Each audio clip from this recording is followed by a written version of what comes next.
Olá, boa noite a todos. Sejam todos bem-vindos à nossa sala temática de apresentação de trabalhos da 17ª edição do Congresso Nacional do Meio Ambiente, Participação Social, Ética e Sustentabilidade desse nosso ano de 2020. Nessa sala serão apresentados os trabalhos do eixo 2, que são sobre ações antrópicas sobre o meio ambiente. Meu nome é Gustavo Gravatinho, eu sou professor da Universidade do Estado de Minas Gerais, da unidade de Frutal. Sou docente de um programa de mestrado em Ciências Ambientais.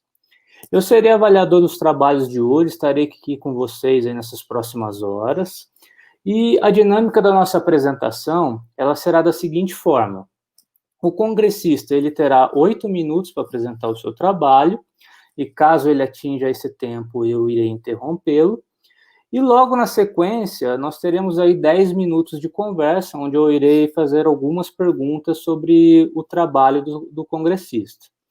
Bom, então antes de chamar o primeiro congressista para apresentar o seu trabalho, eu gostaria de ressaltar que o Congresso recebeu, ao total, 822 trabalhos, sendo que 218 foram submetidos para análise desse nosso eixo temático 2, Ações Antrópicas sobre o Meio Ambiente.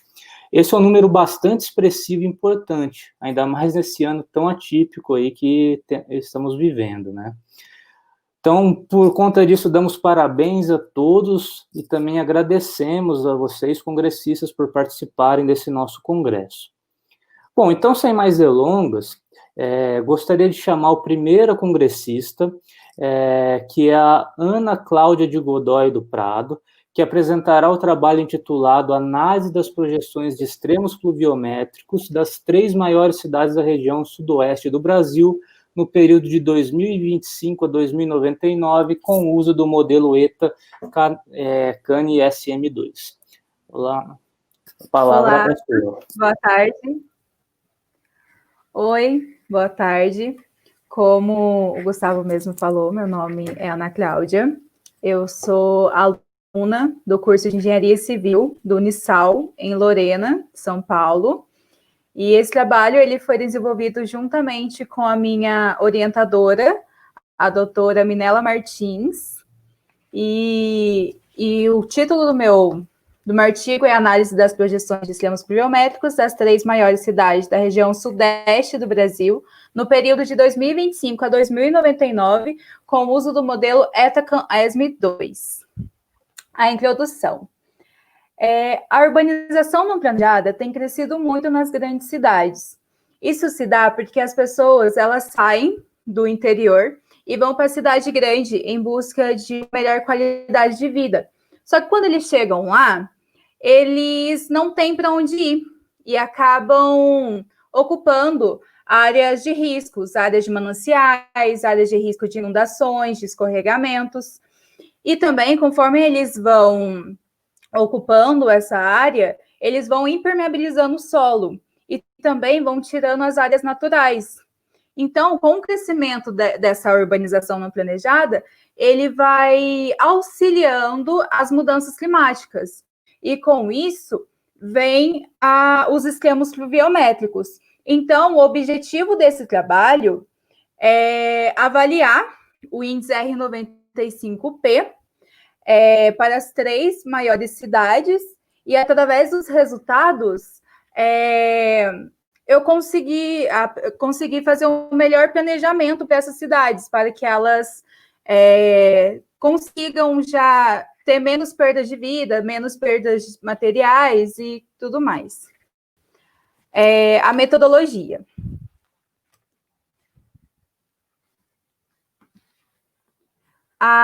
Para escolher essas 3 cidades, eu tomei como referência o número de habitantes e a alta densidade demográfica delas. E para isso, eu tomei como referência o censo demográfico disponibilizado pelo BGE em 2010.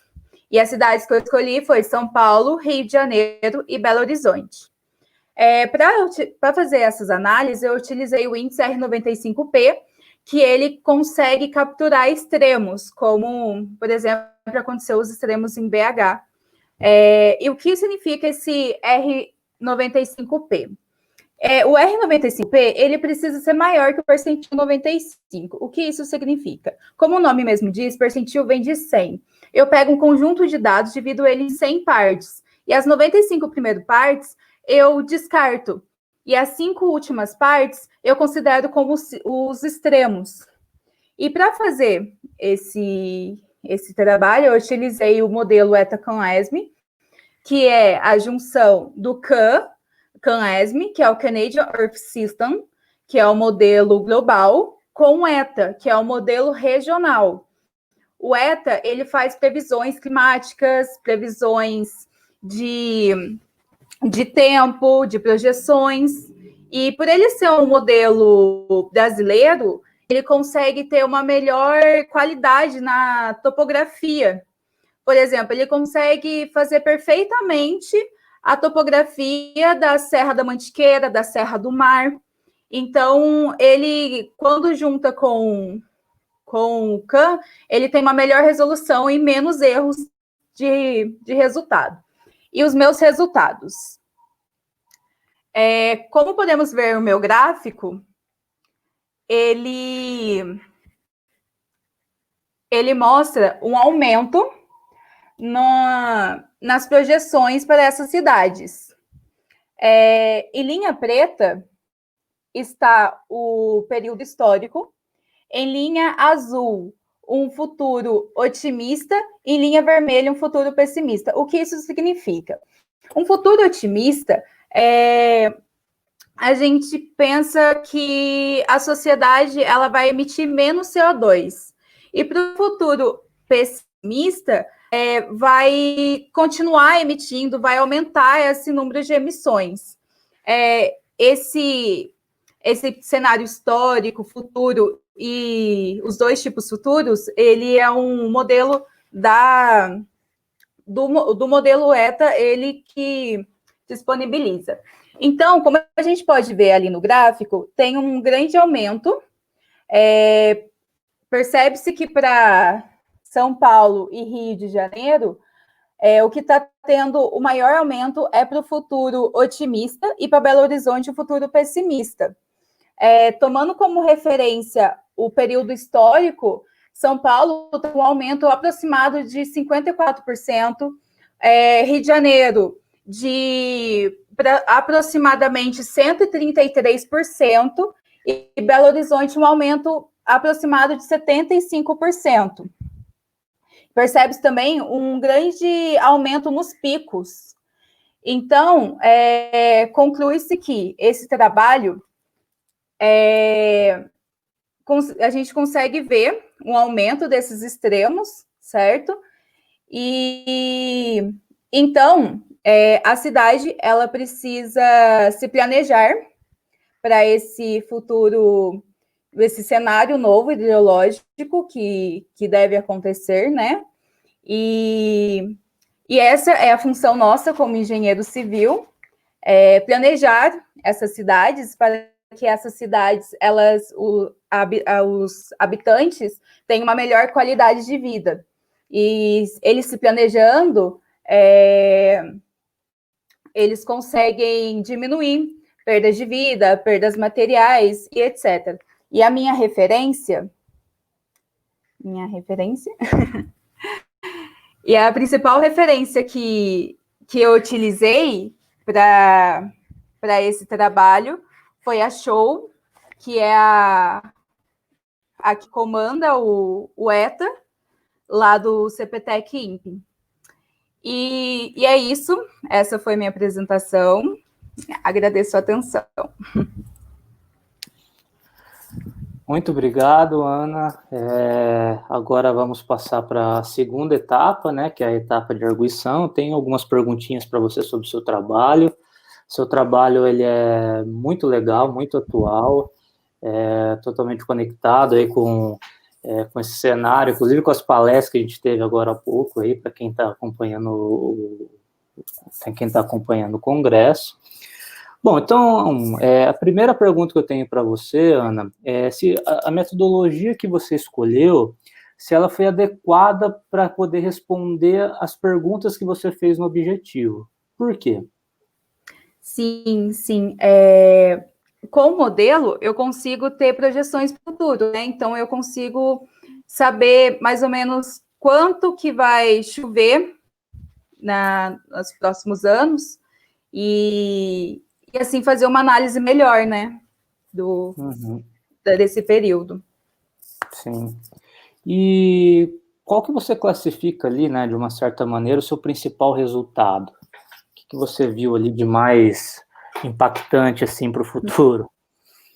Então, BH, no caso, foi o resultado que mais chocou, assim, né? Que está tendo um pico muito alto em relação ao histórico, né? E Rio de Janeiro também, no gráfico ali não aparece tanto, mas só que ele está tendo um aumento de quase 133% em relação ao que ele já conseguiu demonstrar no período histórico. Então, eu consegui ver que está tendo um aumento, entendeu? Então, essas cidades, se elas não tiverem um bom sistema de drenagem e tudo mais, pode acontecer grandes desastres no futuro. Nós já percebemos que no presente já é um grande problema, né? No futuro, se aumentar, principalmente Belo Horizonte e Rio de Janeiro, para quem conhece as cidades, sabe que isso vai ser um grande problema, né? Sim. E você colocou no final ali do seu banner, Ana, algumas conclusões.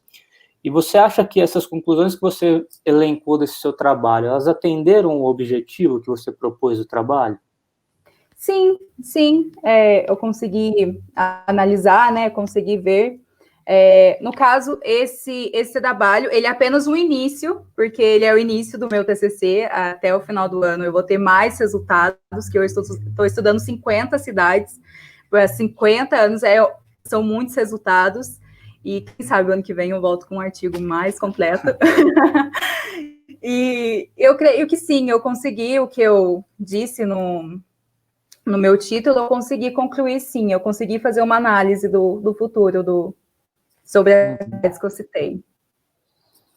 Bom, então, já aproveitando o seu gancho, nós queremos você aqui no ano que vem também, trazendo esses outros resultados. Acredito que era isso, Ana, muito obrigado pela participação. Acho Obrigada, que eu. foi muito legal para quem está assistindo o trabalho. Então, acho que podemos passar para a segunda apresentação da noite.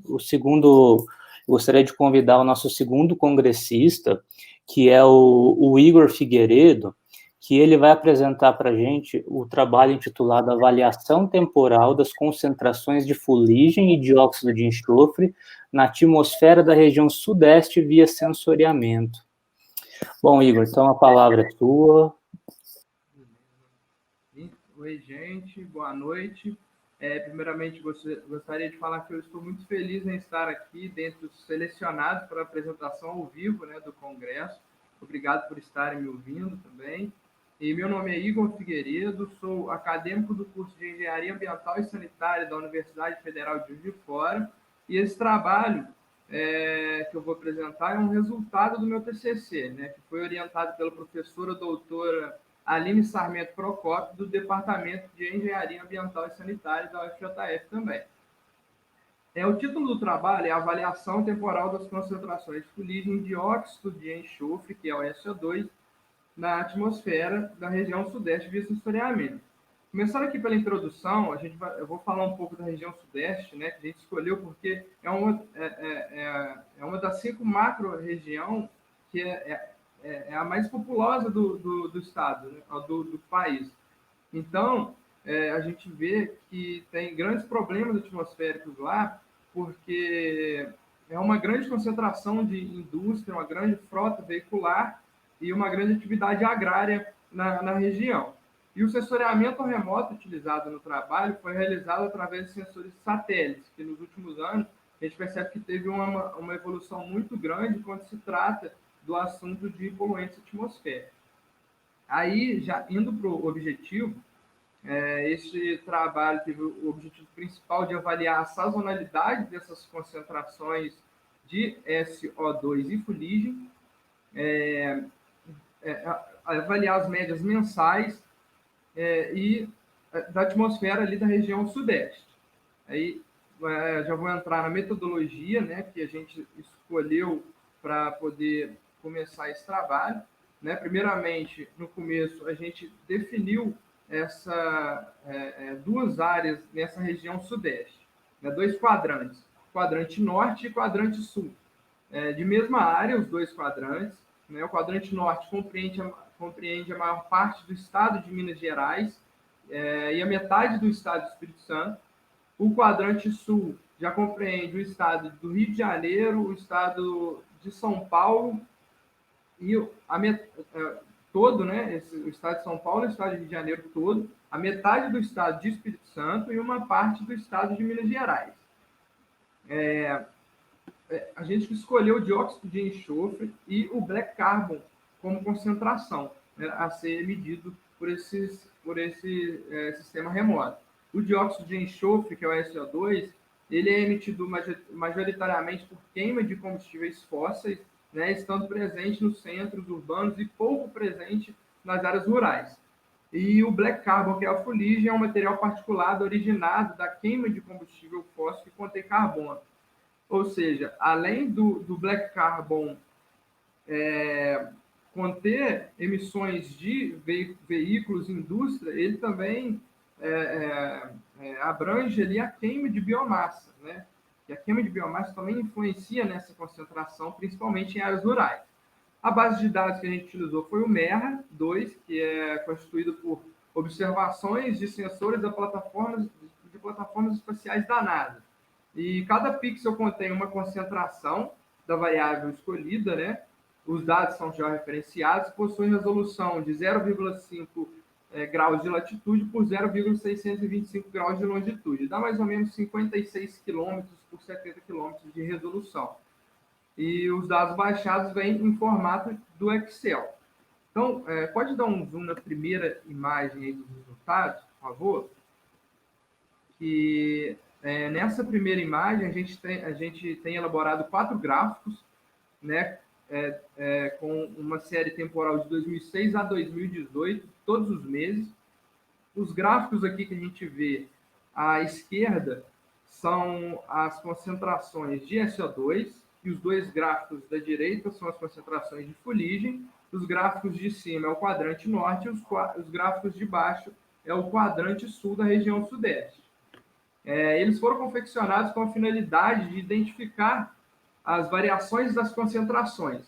Né? O quadrante sul, é sempre importante lembrar que o quadrante sul detém as grandes metrópoles da região sudeste e o quadrante norte detém as áreas rurais com mais atividades agrárias. Nesses gráficos, a gente consegue identificar picos que existem por causa da sazonalidade das concentrações desses poluentes, né, que nós escolhemos. E devido a essa influência da condição climática que tem esses picos. Né? Por exemplo, quando a gente pega períodos do ano mais úmido, a gente percebe que apresenta menores concentrações de fuligem e SO2. E nos períodos mais secos, há um aumento nessa concentração. Aí, quando a gente observa aqui as figuras A e C, a gente consegue ver as concentrações de fundo do SO2, que é muito maior no quadrante sul do que no quadrante norte. Quando a gente fala concentração de fundo, quer dizer que estamos nos referindo às menores concentrações, né, que normalmente acontece em épocas úmidas. Passando agora para a figura B e D, a gente vê que tem uma certa similaridade com as figuras da esquerda, mas vendo que o quadrante sul tem maiores concentrações de black carbon que o quadrante norte, mas de maneira mais branda. Né? Por que isso ocorre? Isso ocorre porque a emissão de fuligem em ambos os quadrantes, porque quando a gente pensa que o quadrante sul ele detém as maiores atividades industriais veiculares, isso dá uma diferença significativa nas concentrações do SO2 e do black carbon. Pode dar o zoom na segunda imagem lá em cima, por favor? A próxima imagem são 8 gráficos, né, que a gente elaborou com o software Origin, que é um software gráfico para análise dos dados estatísticos, né? Aí, quando a gente pega esses 8 gráficos, a gente percebe que os 4 gráficos de cima representam a concentração de SO2 e os 4 gráficos de baixo a concentração de fuligem. Todos os gráficos da coluna da direita representam os meses de setembro, que são os meses mais secos, e os gráficos da esquerda representam os meses de fevereiro, que são os meses mais úmidos. Na escala de cores que a gente tem à direita, as cores mais quentes são de maiores concentrações. E os meses de setembro, então, apresentou uma grande quantidade de focos de incêndio identificados pelos satélites do INPE, né? Essa verificação a gente fez durante a confecção do trabalho e a gente percebeu isso sobrepondo, né, as imagens dos focos de incêndio dos satélites do INPE. E a gente pode observar nessas imagens que a maior concentração, as maiores concentrações ocorrem de maneiras pontuais, né, em locais, principalmente quando a gente pega os gráficos do SO2, e a gente identificou esses locais como sendo as regiões metropolitanas de São Paulo e de Rio de Janeiro, né, ambas com concentrações veiculares industriais. Nota-se também que o mês de fevereiro apresenta concentrações menores que o mês de setembro para os 2 anos, né, o ano 2007 e 2018, que foi o que a gente esperou, né, por causa da distinção das épocas de seca e úmida. A maior parte do SO2 encontrado na atmosfera é proveniente de combustível fóssil. Então, é importante a gente falar que o SO2 não se alterou muito em cada ano distinto, já que as atividades envolvendo a queima... Igor, seu tempo esgotou, deu já seus 8 minutos. Vou pedir para você fazer uma breve conclusão do seu trabalho para que a gente possa cumprir o tempo, tá? Tá, beleza. Só falando aqui, concluindo, então, o SO2 não se alterou muito em cada ano distinto, né, das atividades envolvendo a queima de combustível fóssil, porque isso não depende da época do ano, né? A queima de combustível fóssil, a indústria dos veículos sempre vão estar emitindo o SO2. Já a fuligem teve algumas alterações não pontuais, né? Então, o trabalho, o sensoriamento remoto se mostrou uma grande ferramenta para a medição desses poluentes aí que a gente mediu. Então é isso, gente. Obrigado por me ouvir até aqui. Desculpa aí, professor. Vamos lá, então, Igor. Assim como o da Ana também, seu trabalho ele é bem atual. Inclusive, se você migrar de região, você vai ter um resultado até mais surpreendente nesses dias que estamos vivendo, né? Principalmente em termos de fuligem, de chorar, né? Mas, enfim, eu queria que você falasse só um pouquinho qual que é quando você escolheu fazer esse trabalho, né? Qual que foi o principal impacto no meio ambiente que você quis medir de fato ali, olhando aí para as ações antrópicas de uma maneira geral? Claro. Porque esse tipo de medição, né, via sensoriamento remoto, é muito amplo, né? A gente consegue fazer de casa, né? Consegue pegar os dados da NASA, tá lá, gratuito, sabe? Então, é bem amplo e é bem tranquilo de se fazer. Mas quando a gente pega esse tipo de medida, é difícil você diferenciar, principalmente quando a gente pega a fuligem de veículos e de parques industriais, da fuligem da queima de biomassa. Então, a gente fez uma pesquisa ampla na bibliografia e a gente viu como que a gente conseguiria diferenciar isso. E a diferença que a gente achou é que a de queima de combustível fóssil, né, que são veículos e parques industriais, ela contém o SO2, o dióxido de enxofre. Então, o que a gente queria impactar mesmo com isso é diferenciar o que vinha de queima de biomassa do que vinha da queima de combustível fóssil e qual é esse período, né, que era maior essa concentração na atmosfera. Uhum. E você acha que sua metodologia que você utilizou, ela conseguiu chegar nessa resposta que você quis levantar no começo? Sim, com certeza. Tipo, essa diferenciação que foi a que a gente queria no começo, a gente conseguiu com certeza. Só que que a gente pode sugerir para melhorar esse trabalho, que seria a segunda parte, né, eu já cheguei a colocar no meu TCC e tudo mais, que é validar essa concentração, sabe? Porque a concentração, o valor da concentração teria que ser validado em campo. E a gente não fez essa validação em campo. Mas a diferenciação do que é fonte veicular de parques industriais e o que é emitido por fonte de queima de biomassa, a gente conseguiu com certeza. Legal. E dos seus resultados ali, qual que você considera que é o principal? Nos resultados, assim, o principal é que a gente viu que é muito centralizado, sabe, essa emissão de SO2, né, que é o dióxido de enxofre. A gente tem duas regiões metropolitanas muito grandes que emitem muita poluição, que é São Paulo e Rio de Janeiro. Só que quando a gente coloca essa variação temporal, a gente vê que é sempre ali e não tem outro lugar para emitir SO2, sabe? A gente tem aquela concentração ali. Ela se espalha por causa da dispersão dos poluentes no ar. Só que a gente consegue identificar, sabe, durante o ano inteiro que essa emissão é muito alta, sabe? Muito alta todos os meses. E eu acho que isso foi o que mais impactou a gente, sabe? Porque a gente achou que mesmo com a época seca e essa dispersão dos poluentes ia diminuir um pouco e acabou que diminui, né? Mas não na proporção que a gente achou que iria diminuir.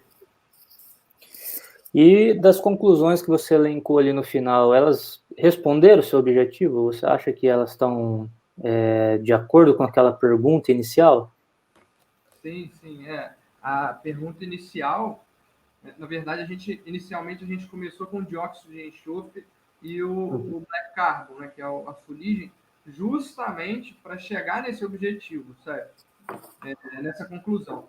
Porque quando a gente avaliou isso na bibliografia, né, a gente estudou isso, a gente viu que o SO2 era a única coisa que diferenciava, né, uma das únicas, né, poluentes que diferenciava os dois tipos de emissões, né, os dois tipos de fonte. Então, a gente fez esse objetivo, né, de avaliar duas concentrações justamente para chegar na diferenciação das duas emissões, sabe?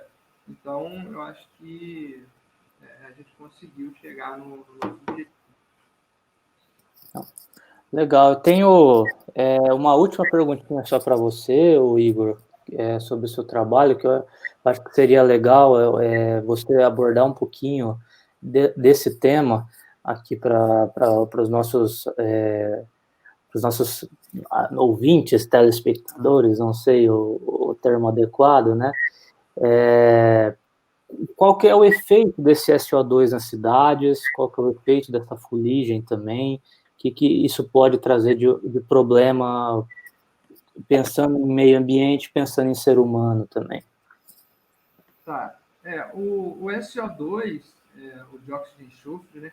Ele, para a saúde humana, por exemplo, ele é um composto que ele é cancerígeno, por exemplo, né? A fuligem também é cancerígena, sabe? E quando a gente pega os dados, assim, de internações, a gente chegou até a fazer esse estudo, porque a gente não consegue colocar tudo, né, no trabalho, então são 10 minutos de apresentação, é um banner, mas a gente chegou a pegar alguns dados do sistema do SUS para ver quanto de internação que tinha nesse local de relacionados a poluentes atmosféricos, sabe? A gente viu que o número é enorme e a gente chegou até uma conclusão assim que é bem interessante também, que eu não consegui colocar aí, é que na região de São Paulo mesmo que não ali mais a sudoeste de São Paulo, onde tem plantação de cana-de-açúcar, né? Assim, já está bem longe da metrópole, que é onde tem essa emissão de SO2, né? Ali as pessoas também têm um índice de internação muito grande.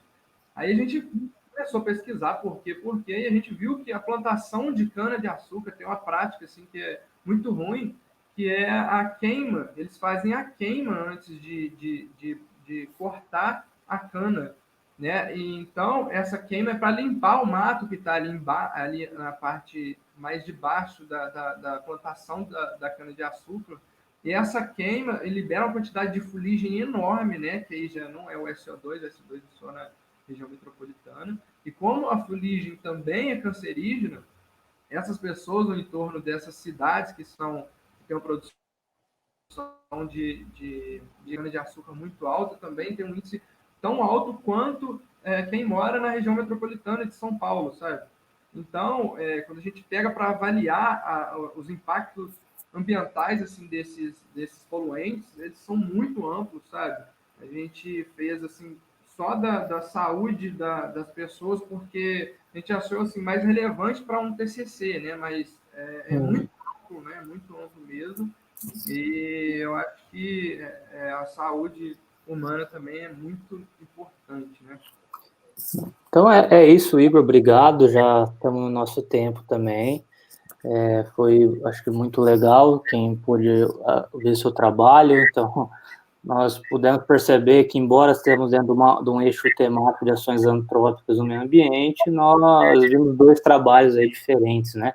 E agora já até aproveito para vocês verem o terceiro trabalho, né? Que é muito legal também, que é do congressista Adolfo Paulo de Matos Júnior, que ele vai apresentar para nós o trabalho intitulado Rejeito Mineral de Brumadinho, afeta a distribuição de calanoida ciclopoida e variáveis físicas e químicas do reservatório de Retiro Baixo, em Minas Gerais, Brasil. Bom, Adolfo, a palavra é sua. Muito obrigado. Eu gostaria de agradecer a todo mundo pela oportunidade, né, de apresentar aqui ao vivo. Esse trabalho, é lógico, é sobre uma calamidade, um desastre ambiental e também um crime de negligência sobre a barragem de Brumadinho, mas o ano 2020 é tão atípico que esse problema do ano de 2019 parece até coisa muito distante, né? Mas, bom, algumas palavras aqui que são um pouco diferentes para os ouvintes que não estão na área de biologia, né, e muito menos de invertebrados. O calanoida e o ciclopoida são duas famílias de invertebrados do grupo Cladócera, que vivem no ambiente aquático. Então, meu nome é Adolfo, sou mestrando, estou terminando, aliás, o meu mestrado aqui na Universidade Federal de Alfenas. Maria José dos Santos Vineschi é a minha orientadora, o David, o Gunther e o Sardinha também coordenaram e ajudaram no nosso trabalho, tanto na análise, na coleta dos materiais. David é o nosso técnico do laboratório. O Gunther e o Sardinha são professores de Poços de Caldas, também da Unifal. Bom, todo mundo sabe do fato ocorrido, né, no início do ano 2019, uma barragem de rejeitos rompeu ali na cidade de Brumadinho, e os rejeitos que são derivados, né, dessa barragem percorreram os leitos e os vales de Minas Gerais. Também, na mesma linha do desastre de Mariana, começamos a ver melhor e também com mais afinco essa questão, né? E também descobrimos a quantidade de barragens em Minas Gerais que estão em situação de calamidade. Então, espero que seja o último estudo, mas bom.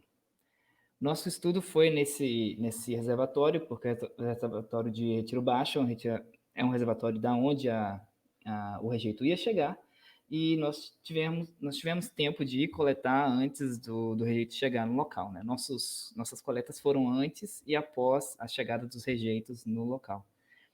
Porque nós analisamos o copépoda, primeiro, copépoda e tanto o ciclopoida quanto o calanoida, porque o nosso laboratório de limnologia, ele trabalha com esses zooplânctons. Depois, quando eu melhorar a imagem, eu coloquei ali algumas, quando ficar maior, alguns exemplares desses organismos. E a CETESB, por exemplo, já usa essa relação entre calanoide e ciclopoida para entender a qualidade, né? Nós fizemos as coletas, se você puder abaixar, por favor, na metodologia, nós fizemos as coletas antes, no dia 1 de fevereiro ainda foi antes de chegar o rejeito, e depois do rejeito chegar nesse reservatório, que fica na bacia do Rio Paraopeba, perto de Belo Horizonte, certo? E, bom, eu mostrei ali que nós fizemos coletas tanto no início do reservatório, que é uma região fluvial, onde tem movimento de água, uma zona intermediária é a zona onde fica a parede da barragem em si, que é uma zona mais parada, certo? Uma região que parece um lago. O reservatório é um lugar que é um intermediário entre um lago e um rio. Né? Os nossos resultados, bom, nós usamos os equipamentos que são o Oriba, que estão ali nas figuras, o disco de sete e a rede de plâncton.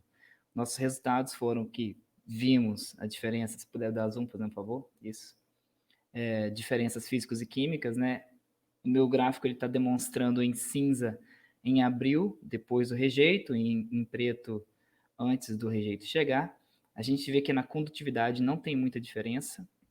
Na turbidez a gente vê um aumento, e isso seria esperado, porque a gente tem grânulos no rejeito, né?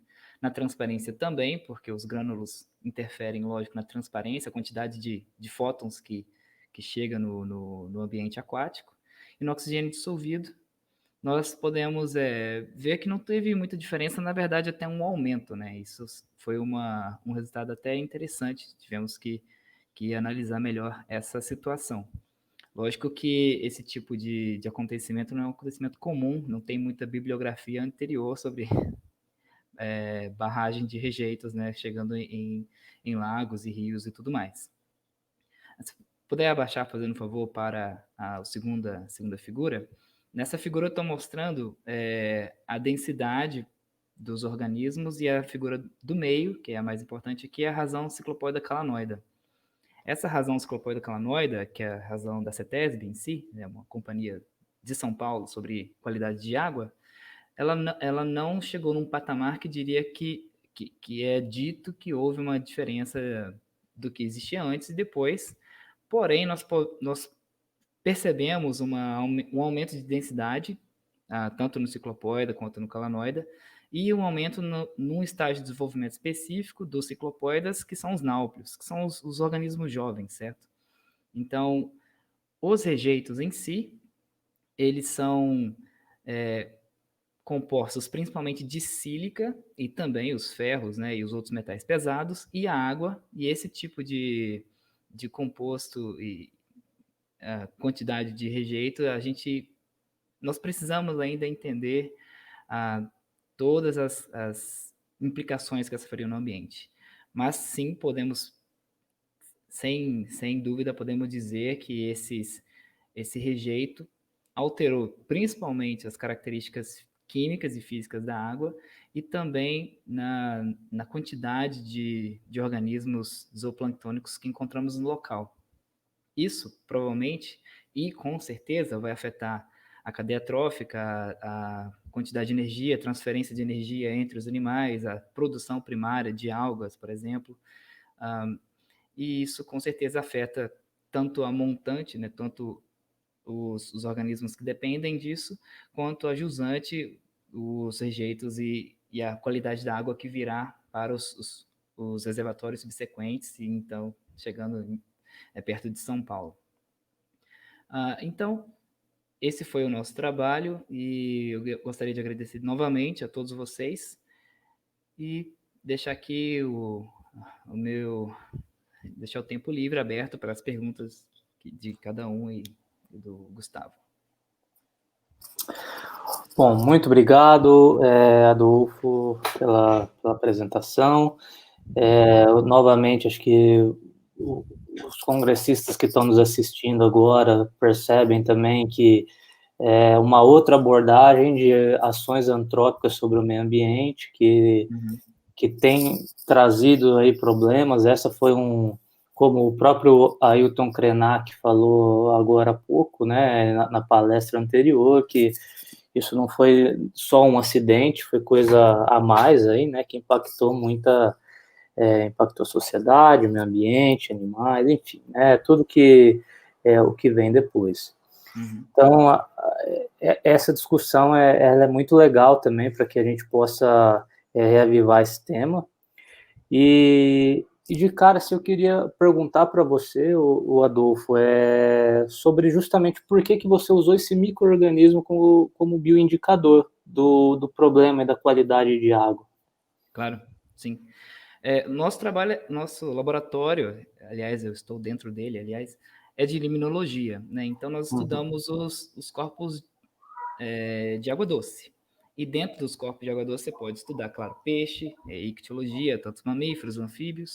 Nós somos especializados, né, principalmente a minha orientadora, especializados em zooplâncton. Zooplâncton, milhares de organismos diferentes, mas essa razão ciclopoida calanoida é uma razão já bastante utilizada na literatura, principalmente pela CETESB, como eu disse, como bioindicador.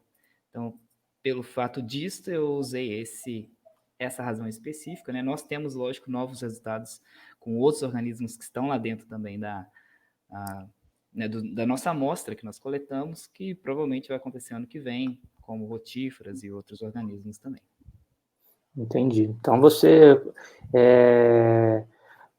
fala para a gente que a adoção desse micro-organismo, junto com toda a sua metodologia que você fez de coleta dele, da época que você fez, ela foi adequada para poder responder a esse objetivo que você propôs, né? Que era para ver se a qualidade de água piorou ou melhorou, enfim, né? Sim, normalmente as metodologias para a qualidade de água são as físicas e químicas feitas com os equipamentos, né? Como eu mostrei no meu banner, o Oriba, principalmente, e as amostras biológicas.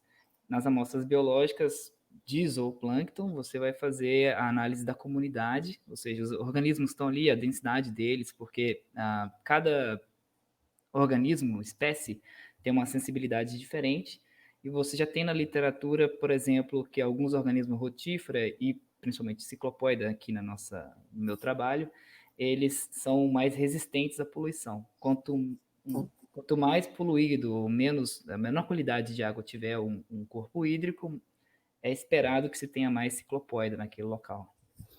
Queria que você falasse um pouquinho como que é esse processo de coleta, se você teve que entrar lá no meio do reservatório, fala um pouco para a gente o tamanho que é esse reservatório, quanta profundidade, enfim. Sim.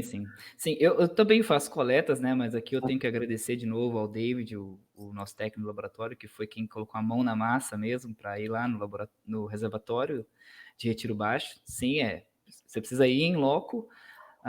Você usa algumas ferramentas que aqui, bom, alguns nomes bem diferentes assim das ferramentas, porém são coletas com essas redes que você vai estocar em formol e aí, após isso, analisar em laboratórios como microscópios, como esse aqui atrás, que eu estou aqui comigo. E aquelas fotos foram nossas. Aqui, aliás, essas fotos são mesmo do nosso Retiro Baixo. Essas fotos estão ali atrás. Legal, né?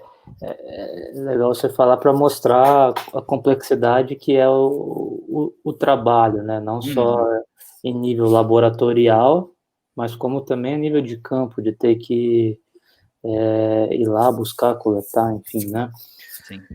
E de todo aquele monte de resultado que você mostrou, desde qualidade de água, de nível populacional, o que você considera como aquele principal resultado que você teve, que você pode falar, olha só, isso aqui, de fato, deu um resultado muito legal, que é aquele que eu quero pendurar na parede do meu quarto.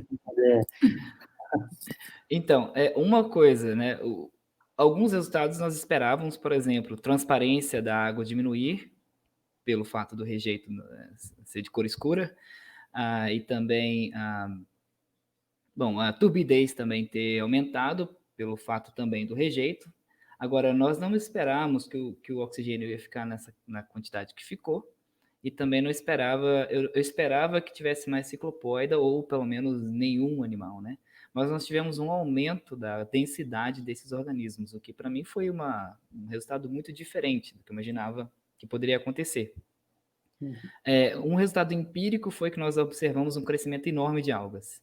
Só que eu não coloquei ele, porque ele não é basicamente o cerne do meu banner, mas um crescimento enorme de algas cianofícias, que são algas tóxicas, né? E clorofícias, que são algas normais mesmo, algas verdes. E isso provavelmente teve uma correlação com esse aumento muito grande desses organismos zooplânctônicos que eu debati aqui no nosso trabalho. Eu acho que os próximos trabalhos têm que, tanto meu quanto outras coletas que já foram feitas, eles têm que pegar as amostras que nós temos, analisar tanto essas algas, né, que não é bem a nossa especialidade aqui, mas observar quais algas que tem ali, se elas fizeram a remediação desses metais pesados, que é uma coisa que eu estou ainda pensando, provavelmente, que deve ter acontecido. Legal. E das suas conclusões que você chegou ali no final, elas responderam a pergunta sua? Respondeu o seu objetivo? Sim. Ou deixou em aberto aí?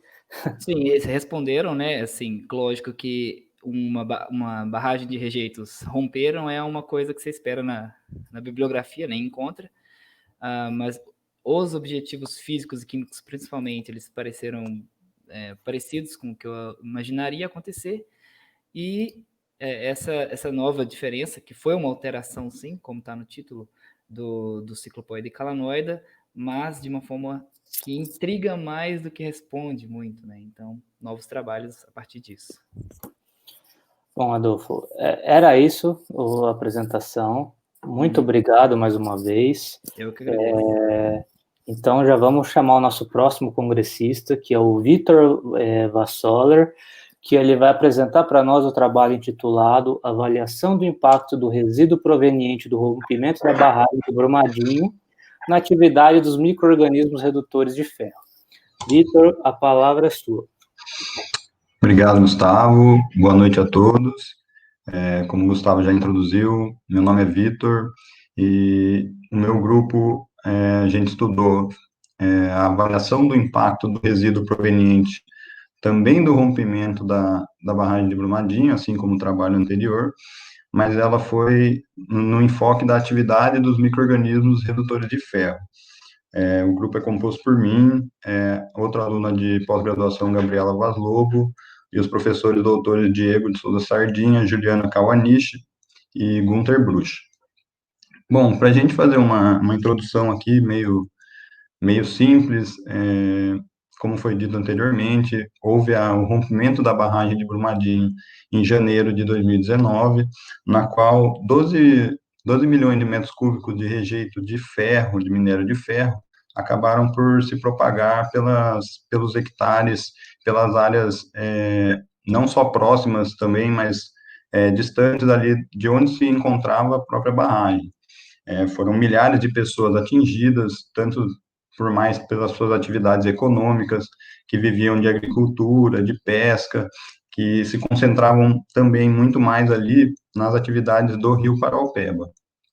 Então, qual que foi o objetivo do nosso trabalho em geral? O objetivo foi estudar a atividade microbiana anaeróbia das bactérias redutoras de ferro antes e após a chegada desses rejeitos de minério de ferro, ali na hidrelétrica do Retiro Baixo.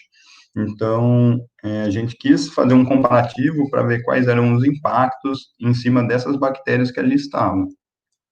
Aí, metodologia, por favor.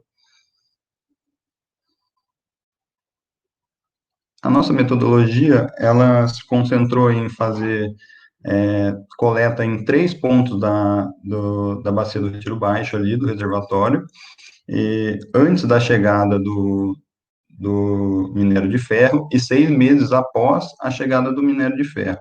Então, para isso, a gente foi coletado, utilizamos um ensaio laboratorial com reatores batelada de 50 ml, e para cada ensaio foi realizado tanto a concentração de de ferro presente nas amostras, como também o consumo da matéria orgânica, que é a demanda química de oxigênio. Para o meio de cultura, a gente foi empregado o crescimento do BRF, o sedimento utilizado como fonte de inóculo, e utilizamos também daí como fonte de carbono e doadores de elétrons 134 micromolar de lactato. Nós utilizamos, por que utilizamos o lactato? O lactato ele é mais fácil de você controlar a DQO dele, ele possui também uma fonte de carbono ali que vai interagir com mais facilidades com as nossas bactérias que estavam sendo estudadas.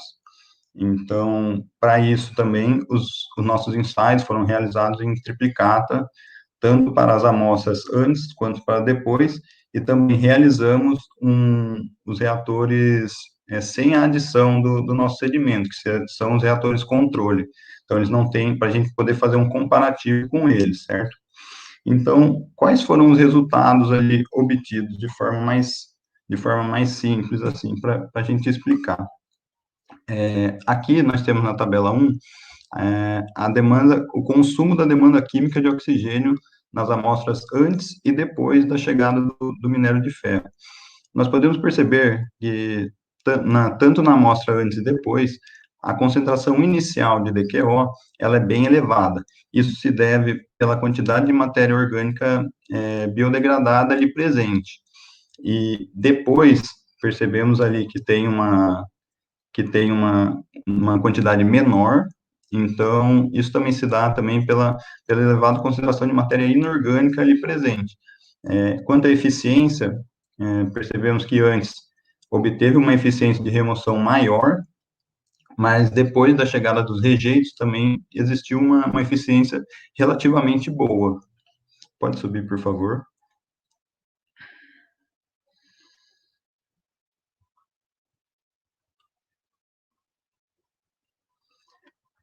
A gente passando agora para a concentração de ferro nas amostras, nós percebemos que tanto antes quanto depois da chegada desses rejeitos, a eficiência foi praticamente a mesma. Isso mostra o quê? Isso mostra que teve uma coisa muito equiparada entre as duas análises. Então, podemos perceber que as duas obtiveram 96% de remoção, e elas confirmam que as bactérias presentes ali no reator são capazes de remover o ferro e foram originadas do sedimento do reservatório, devido também à baixa remoção do controle que ocorre ali graças ao processo de adsorção, que nada mais é a adesão de um fluido a uma superfície sólida. Aí, o que a gente pode perceber? Isso foi, na verdade, particularmente para mim, foi uma surpresa, mas a gente pode perceber que não houve um impacto tão significativo em cima das bactérias redutoras de ferro ali presentes, porque tanto a eficiência de remoção antes e depois, elas estavam equiparadas. Então, também partindo para uma análise mais visual dos reatores, em comparação com a coloração, percebemos que a coloração era praticamente a mesma. Então, não houve um impacto muito significativo no metabolismo anaeróbio do ferro redutor. E isso, é claro, a gente tem que levar em conta que o período estudado como é uma coisa muito recente que aconteceu, a gente não tem dados ainda muito sólidos a longo prazo. Isso pode mudar, pode ter um catabolismo ali. Então, é um estudo que a gente vai continuar acompanhando, mas em primeira instância, assim, não vimos um impacto referente ao ferro. Essas foram algumas referências que a gente utilizou no nosso trabalho, e queria fazer um agradecimento à Vale, à Pró-Reitoria e Pós-Graduação da Unifal, e aos pesquisadores David Saldanha e a doutora Maria José Santos Wisniewski. Obrigado, estou aberto agora às perguntas. Obrigado, Vitor, pela apresentação. Mais um trabalho também revivendo o que nós passamos aí há um ano atrás, né? Um pouquinho mais já. Um trabalho também que traz essa abordagem dos problemas aí dos rejeitos da barragem de Brumadinho. Então, isso é muito legal, a gente manter essa discussão sempre viva, estudar. Tanto você como o Adolfo ressaltaram que é difícil fazer uma comparação de um trabalho assim, porque não tem nada na literatura. O Brasil conseguiu ser pioneiro nisso daí. Mas aproveito já para fazer uma pergunta para você, o Vitor.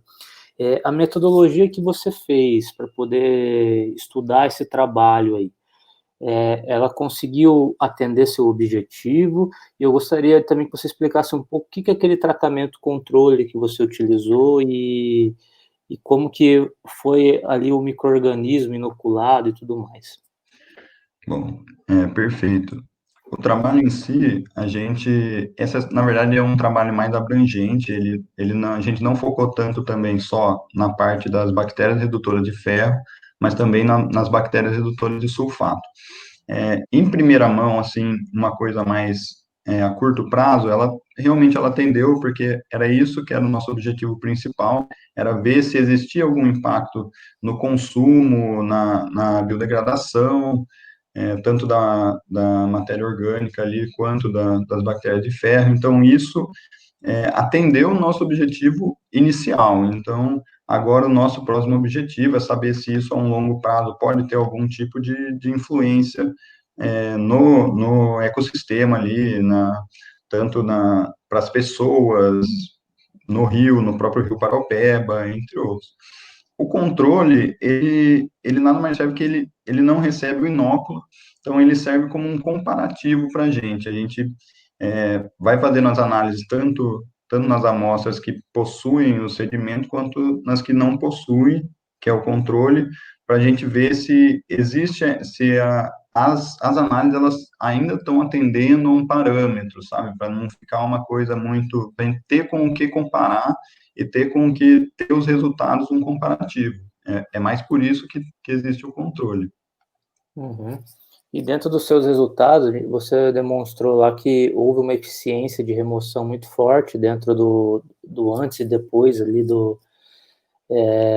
antes e após ali a água chegar, né, os rejeitos chegarem, e o controle não chegou àqueles níveis de eficiência. O que você atribui isso daí? Então, como o controle não tinha o sedimento ali imposto nele, ele vai ter uma remoção inferior mesmo, porque não vai ter com que as bactérias elas interagirem ali. Então, por isso que tanto nas amostras antes e depois, como você tinha, vamos colocar uma coisa mais leiga, você tinha um material, para você alimentar as bactérias, você vai fazer com que elas trabalhem, metabolizem de uma forma mais eficaz e mais eficiente. Então, é por isso mesmo. Sim. Então, o legal é demonstrar que essas bactérias conseguem, de certa maneira, reduzir o ferro, né? E dos dados que você teve, qual que você considera sendo aquele principal, assim, que você fala, poxa, olha aqui, esse resultado... Olha, como eu disse na apresentação, eu fiquei bem surpreso, por ser uma coisa pioneira, como você disse, você espera que o quê? Que uma chegada, um carreamento desse minério, ele vai alterar totalmente as características físicas, biológicas do local onde ele vai chegar, que ele vai afetar, né? Então, o que eu estava esperando? Eu estava esperando que as bactérias ali presentes talvez tivessem uma diminuição dessa quantidade de bactérias, que a eficiência de remoção não fosse tão alta. A gente esperava que houvesse pelo menos uma pequena discrepância, na verdade, mas como não tem um estudo comparativo ainda, a gente não sabe muito bem com o que comparar na bibliografia, foi uma surpresa, mas agora a gente já percebeu como é o comportamento, então a gente já pôde datar tudo isso e deixar tudo bem explicado. Sim, e das suas conclusões ali, você acha que elas responderam o seu objetivo? Acho que sim, acho que elas conseguiram objetivar de uma forma mais simplificada o que foi mesmo, nesse curto período de análise, o que representou.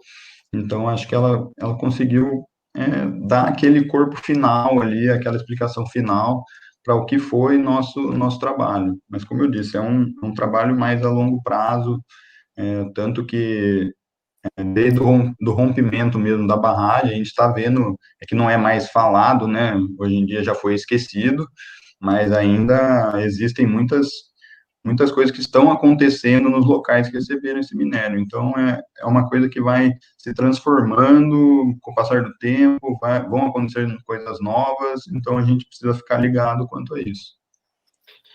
Bom, legal, Vitor. Era isso as perguntas que eu tinha para você. Muito obrigado pela Obrigado, Gustavo, agradeço. participação no Congresso. Você disse que tem outros dados aí que vocês vão estudar Sim, a longo prazo. Traga para a próxima edição do Congresso. pode deixar com a gente. Legal, para a gente manter essa discussão viva, tá bom? Então, mais uma vez agradeço e aproveito para chamar a nossa última congressista que vai apresentar o seu trabalho, intitulado Análise de Sensibilidade dos Parâmetros do Modelo SWOT para a Bacia Hidrográfica do Rio Correntina. A congressista que vai apresentar esse trabalho é a Lorena Lima Ferraz. Lorena, obrigado pela participação e você tem a palavra. Obrigada, boa noite a todos, boa noite a todos. Bom, esse trabalho é uma parte de um trabalho maior, né, que vai ser a minha dissertação de mestrado. Faço parte do PRODEMA, do mestrado em Desenvolvimento Regional e Meio Ambiente, da Universidade Estadual de Santa Cruz. Então, bom, a região oeste da Bahia, que é onde está inserida a bacia hidrográfica do Rio Correntina, passou por um processo de transformação bastante intenso a partir da primeira metade da década de 80, impulsionada pela expansão da fronteira agrícola para a produção de commodities. Atualmente, 34% de toda a área dessa bacia é composta por agricultura, por fazendas, por áreas de plantio. E a área total da bacia é mais de 3.800 km², então uma área bastante extensa. Bom, essa expansão agrícola, ela acompanha também um aumento na demanda de uso de água para irrigação dessas culturas, água tanto superficial quanto subterrânea. E isso gerou na região uma série de conflitos entre os usos múltiplos da água. E para poder gerir esses conflitos é necessário conhecer os recursos hídricos, conhecer as condições do local. E a partir daí nós temos a modelagem hidrológica, que é uma ferramenta que possibilita representar os processos hidrológicos de uma bacia para dar suporte a esse gerenciamento dos recursos hídricos. Ou seja, a modelagem hidrológica representa conceitualmente uma série de fenômenos que ocorrem a nível de bacias hidrográficas. São vários os modelos disponíveis para poder realizar a modelagem hidrológica e utilizado nesse trabalho é o modelo SWOT, que é um dos mais amplamente utilizados em todo o mundo.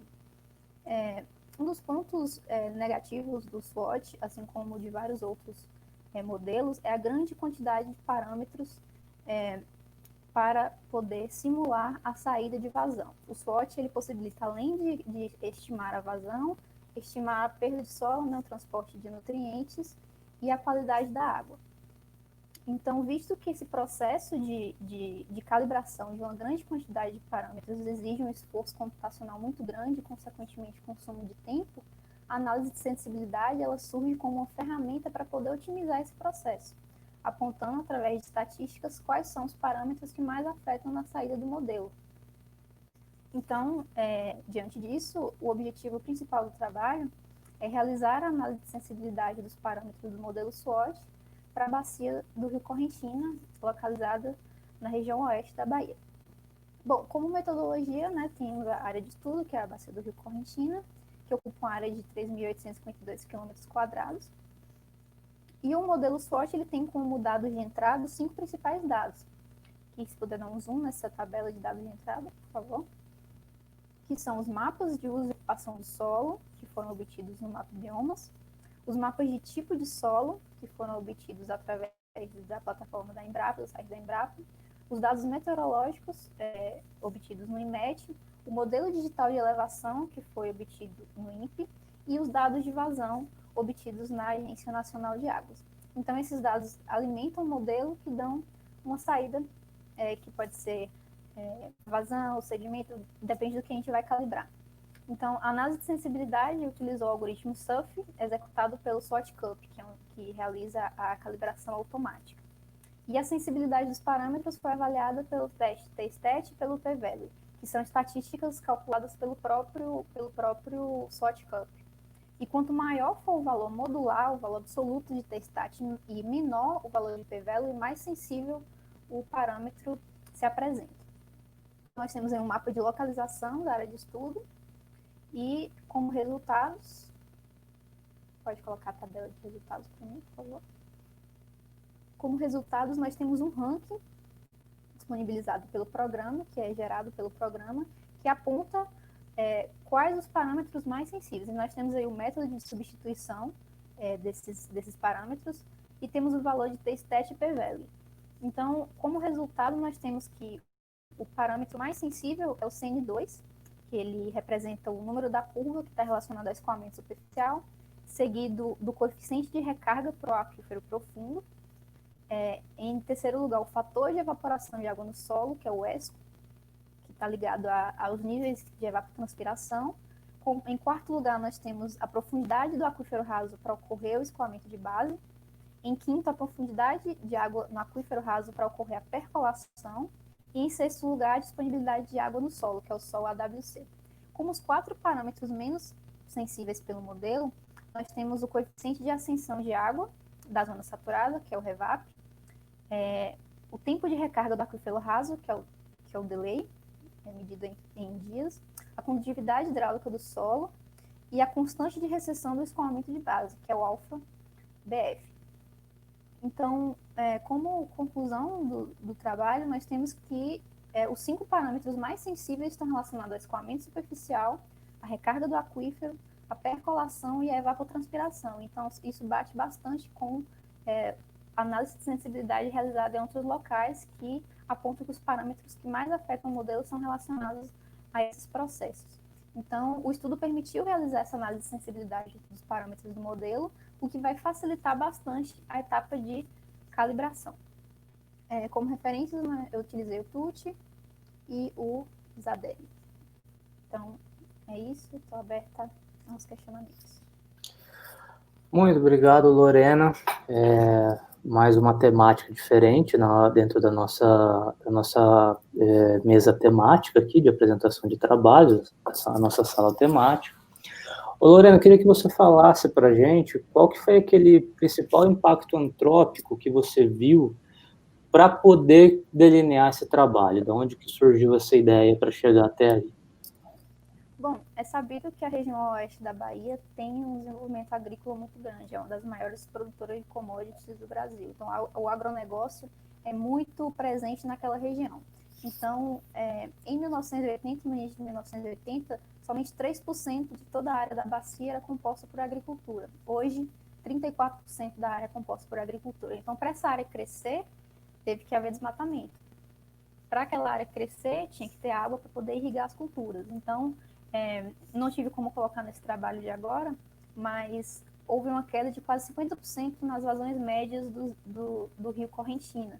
Então, os conflitos entre os usos múltiplos estão sendo muito acentuados. Recentemente mesmo, um grupo de pessoas da cidade de Correntina invadiu uma das fazendas e quebrou as bombas, porque as outorgas estavam sendo concedidas naquela região. Então, as pessoas estavam tendo racionamento de água e as fazendas estavam usando um nível absurdo de água para poder irrigar as culturas. Então, o maior impacto sobre a cobertura vegetal que está sendo desmatada, que afeta todos os processos hidrológicos na região. Legal. E por conta disso, você buscou fazer seu trabalho, e eu queria saber se a metodologia que você utilizou, se ela foi adequada para poder responder essas perguntas que você fez. Sim. O modelo SWOT, ele hoje é um dos modelos mais utilizados por ele ser o mais completo, que utiliza a maior quantidade de informações e que pode trazer uma resposta mais próxima à realidade, e principalmente em áreas tão antropizadas assim. Então, acredito que sim. Queria que você falasse um pouquinho para o pessoal que está assistindo o que é esse modelo SWOT, se você chegou a ir a campo fazer coleta, se ele é mais avaliação de dados de literatura, metadados, como que funciona? O modelo SWOT, ele é um modelo acoplado ao ArcGIS, então a gente insere vários dados de entrada. São os dados climáticos obtidos pelo INMET, que a gente pode acessar gratuitamente através do site. Então, a aquisição de dados, pelo menos para estimar a variável de vazão, ela pode ser realizada toda remotamente. Agora, por exemplo, se a gente quiser realizar análise de perda de solo, de transporte de sedimentos ou de nutrientes, nós precisamos ter esses dados disponíveis através de coleta ou de plataformas que ainda não disponibilizam esses dados da região para a gente. Como os dados de vazão são disponibilizados pela ANA, a gente não precisa ir lá coletar. Então, a gente já tem esses dados em uma série histórica com dados bons. Então, como a gente está trabalhando só com vazão, a gente não precisa realizar coleta. Agora, se a gente quiser expandir para transporte de sedimentos, nós precisaríamos fazer coleta, o mesmo para nutrientes e qualidade de água, para poder calibrar o modelo e validar. E dentro daquela sua tabela lá, Lorena, que você demonstrou vários parâmetros que o modelo foi sensível, né? Qual que é aquele que você fala, poxa vida, esse modelo SWOP, de fato, ele vai ser confiável se a gente utilizar esse parâmetro aqui? Olha, o processo de calibração já foi realizado. Eu utilizei esses mesmos parâmetros apontados pela análise de sensibilidade e eles realmente apresentaram maior sensibilidade que os demais. Então, eu fiz esse teste para poder testar e realmente deu certo.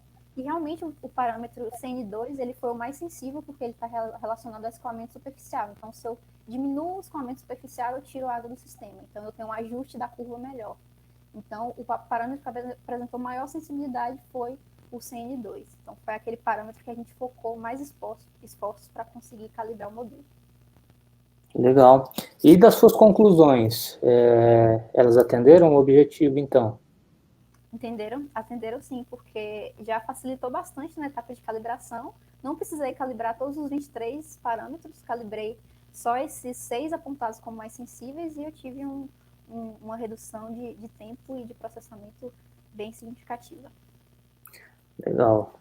Esse seu trabalho ele é muito interessante, né, Lorena? Porque, como você bem disse, você conseguiu fazer muita coisa remota e trouxe muita informação muito válida, muito legal, muito importante, que pode ser altamente aplicada, né? Como que você vê que o pessoal pode utilizar essa informação agora do SWOP, pensando aí no problema do rio e tudo mais, esses conflitos cidade-campo?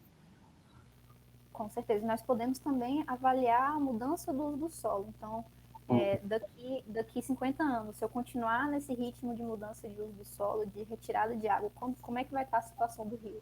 Então, ele possibilita a gente fazer essas inferências a respeito das condições ambientais para que a gente possa também definir políticas de redução de impactos ambientais sobre os recursos hídricos na região. Então, ela é bem ampla, não só dos impactos antrópicos, quanto dos impactos naturais. A gente pode saber também, pode avaliar também como as mudanças climáticas podem afetar a dinâmica hidrológica daquela região. Muito bom, Lorena, muito legal o trabalho, uma outra abordagem que, embora você fez isso para o Rio aí no oeste da Bahia, mas é um modelo que pode ser replicado aí em várias regiões brasileiras e isso é muito válido, muito legal. Então, fica a sugestão para quem gosta dessa área de pesquisa, essa linha de pesquisa. Agradeço mais uma vez. E agora falando para todos os demais congressistas que estão nos assistindo nesse momento, que vocês poderão visualizar todos os demais trabalhos que foram submetidos para o Congresso no site www.meioambientepocus.com.br. Então, nesse site vão estar todos os anais de todos os trabalhos, aí, tanto desse eixo 2, que nós estamos acompanhando aqui nessa sala temática, como também do eixo 1 e do eixo 3. E todos os congressistas que enviaram trabalho, eles também enviaram a apresentação do trabalho deles para nós por vídeo, previamente gravado, E esses trabalhos eles vão estar disponibilizados no YouTube do Congresso, que é o youtube.com/CNMA Focus, tá bom? Então, provavelmente, em breve, esses trabalhos vão estar lá disponíveis para vocês acessarem e também conhecer o trabalho aí de outros congressistas que estão aqui conosco. Bom, pessoal, então, antes de nós encerrarmos a nossa sala temática, eu gostaria de convidar a todos os congressistas presentes aqui para acompanharmos a palestra de encerramento desse nosso primeiro dia de congresso, que é a palestra de Educação Ambiental na América Latina e Caribe e os desafios do pós-Covid-19, que vai ser ministrada agora às 7h30 pelo professor Dr. Vilmar Alves Pereira, da UNIC, que é a Universidade de Angola. Então, aproveitando que de antemão já desejo um ótimo fim de noite e também um ótimo segundo dia de congresso para vocês e que esse seja o mais proveitoso possível. Muito obrigado a todos.